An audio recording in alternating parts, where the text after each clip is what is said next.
اعوذ باللہ بسم اللہ الرحمن الرحیم۔ آپ بہت دیر سے رو رہے ہیں۔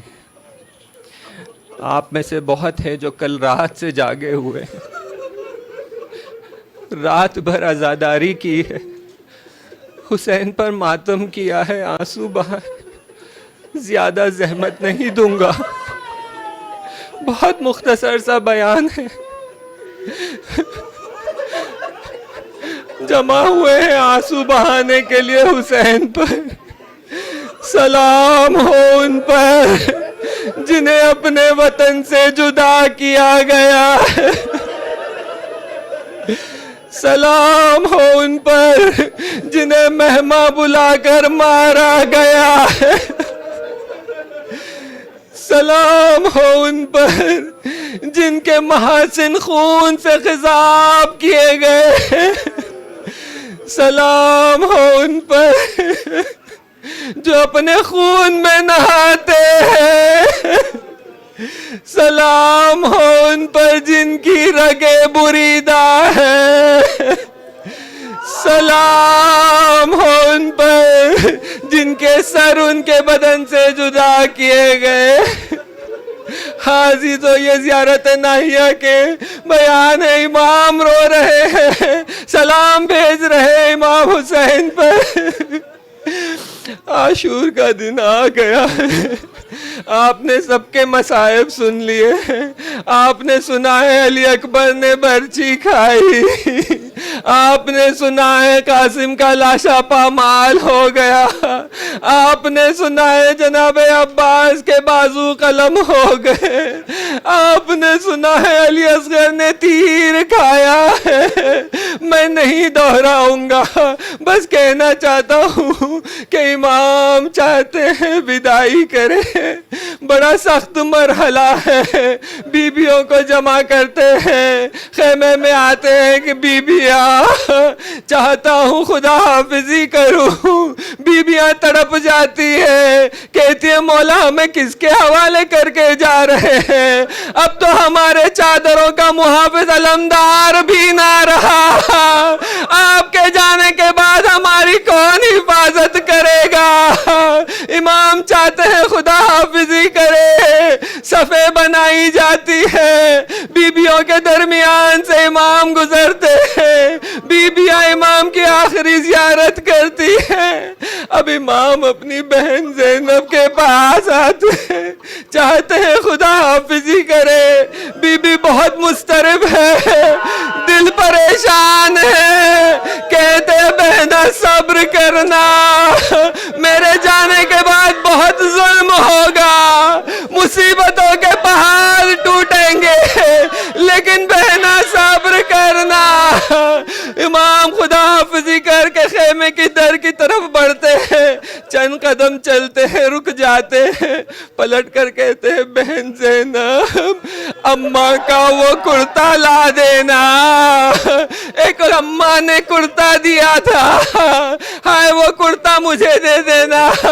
میں کہوں گا مولا یہ پرانا کرتا کیوں چاہیے؟ حال ہی نہ ہو جب امام قتل کیے جاتے ہیں تو لئی اتنا پست ہے کہ کوئی زرہ لوٹ رہا ہے، کوئی تلوار لوٹ رہا ہے، کوئی نالین لوٹ رہا ہے۔ آپ سننا چاہیں گے، جگر رکھتے ہیں تو سنیے۔ ایک لئی آگے بڑھا، چاہتا تھا انگشتر لوٹ لے، انگشتر نہیں آئی، خنجر نکالا، انگشت کو شہید کر دیا۔ اتنا پست تھا دشمن۔ بہن نے کرتا دے دیا، امام کرتا لے کر چلے، بہن کو کچھ یاد آ گیا، کہنے لگی بھیا ذرا رکنا، اماں کی وصیت یاد آ گئی، بھائی کو گلے سے لگایا، گلے پہ بوسہ دینے لگی، کہنے لگی اماں نے وصیت کی تھی جب حسین میدان میں جا رہے ہیں تو اس گلے کو بوسہ دینا جس پر کند خنجر چلے گا۔ آزادارو امام ودا کرتے ہیں، ذوالجناح پہ سوار ہو جاتے ہیں، چاہتے ہیں میدان کی طرف جائے، ایڑ لگائی، گھوڑا آگے نہ بڑھا، پھر سے ایڑ لگائی، گھوڑا آگے نہ بڑھا۔ ذوالجناح سے کہتے ذوالجناح میں جانتا ہوں تو تھک گیا ہے، اے ذوالجناح یہ تیری آخری زحمت ہے، یہ تیری آخری سواری ہے، اس کے بعد تیری زحمت تمام۔ یہ بے زبان اپنے سر سے اشارہ کرتا ہے، مولا میں تو آپ کا حکم کا پابند ہوں، آپ پہ میری جان قربان، لیکن ایک ننھی سی جان ہے جو میرا راستہ روکے کھڑی ہے۔ امام کیا دیکھتے ہیں؟ سکینہ ذوالجناح کے قدموں سے لپٹی ہوئی، اے ذوالجناح میدان میں نہ جانا، اے ذوالجناح میرے بابا کو نہ لے جانا۔ حسین گھوڑے سے اترتے ہیں، سکینہ کو آغوش میں لے لیا، بوسہ لینے لگتے ہیں اور بڑے شفقت سے اور پیار سے سر پہ ہاتھ پھیرنے لگتے ہیں۔ سکینہ سمجھ گئی، بابا سے پوچھتی ہے بابا آپ مجھے اس طرح پیار کر رہے ہیں، میرے سر پر اس طرح ہاتھ پھیر رہے ہیں جیسے آپ نے چچا مسلم کی بیٹیوں پہ سر ہاتھ پھیرائے تھے۔ بابا کیا میں یتیم ہونے والی ہوں؟ بابا میں نے سنا ہے یتیموں پہ بڑا ظلم کیا جاتا ہے۔ بابا حسین نے صدا لگائی زینب آؤ، حسین کی مدد کے لیے آؤ۔ سکینہ سے بدائی بہت سخت ہے، زینب آگے بڑھی، سکینہ کو خیمے میں لے گئی، حسین گھوڑے پر سوار ہوئے، میدان میں آتے ہیں۔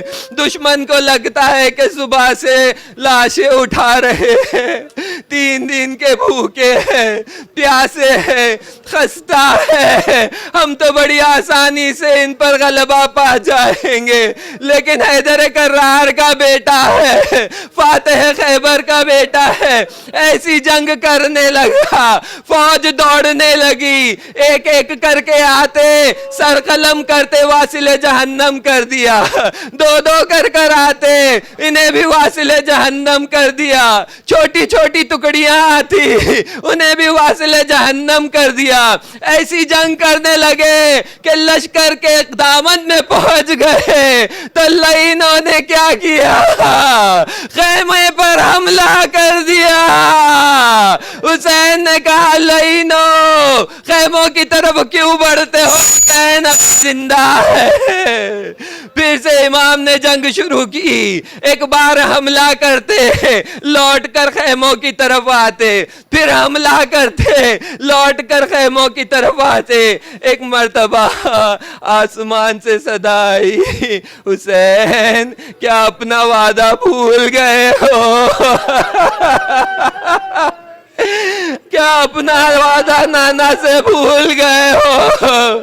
حسین سمجھ گئے وقت آ گیا ہے۔ ایک مرتبہ ایک لعین نے پتھر پھینکا، حسین کی پیشانی شہید ہو گئی، خون بہنے لگا، چاہتے تھے اپنے لباس سے خون پہنچے، ارملا نے تیر چلایا، تیرے سے پیوست ہوا، اتنا گہرا پیوست ہوا کہ کھینچ کر نکال نہیں پائے، تیر کو پشت سے نکالا، خون کا فوارہ، خون ہاتھوں میں لے کر اپنے چہرے پر ملتے ہیں، کہتے کہ میں ایسی ہی حالت میں میرے خدا سے ملاقات کروں گا۔ دشمن نے موقع پایا، امام کے اطراف حصار بنا دیا، امام پر حملہ شروع ہو گیا، کوئی تلوار چلاتا ہے، کوئی پتھر چلاتا ہے، کوئی نیزہ چلاتا ہے۔ حسین گھوڑے پر جھومنے لگے، گھوڑے سے زمین پر آئے، آزادارو سننا چاہتے ہو؟ جب بھی کوئی زمین پر آتا تو امام کو صدا لگاتا، امام سرانے پہنچ جاتے. بہن خیمے کے در پر کھڑی دیکھ رہی ہے، حسین تک و تنہا زمین پر آئے، چاہتی تھی سرانے حاضر ہو جائے. امام نے اشارہ کیا، زینب خیمے میں لوٹ جاؤ، حسین ابھی زندہ ہے، باہر نہ آنا. بہت دیر تک امام زخمی حالت میں تپتی زمین پر تھے، کسی کی ہمت نہیں ہو رہی تھی آگے بڑھے. عمر سعد نے آواز لگائی، کیا تم میں سے کوئی نہیں ہے جو مرد ہے آگے بڑھے اور حسین کا کام تمام کرے؟ آزادارو یہاں مرحلہ بہت سخت ہے. بہن خیمے کے در پر کھڑی ہے، شمر اٹھا، آگے بڑھا، ہاتھ میں خنجر ہے. آزادارو میں بیان نہیں کر پاؤں گا، میں تاب نہیں لا پاؤں گا، میں آپ سے کچھ نہیں کہوں گا، بس آپ میری طرف ایک نگاہ کر لے، آپ سمجھ جائیں گے کیا ہوا. بہن خیمے کے در پہ کھڑی ہے، شمر خنجر لیا، آگے بڑھا، سینے پہ سوار ہوا، داڑھی اٹھائی، ادھر مت لگائی، ادھر مت لگائی، ادھر مت لگائی، سر کو قلم کیا، بالوں سے سر کو اٹھایا، بہن کو دکھا رہا ہے. آپ سے کرائیے.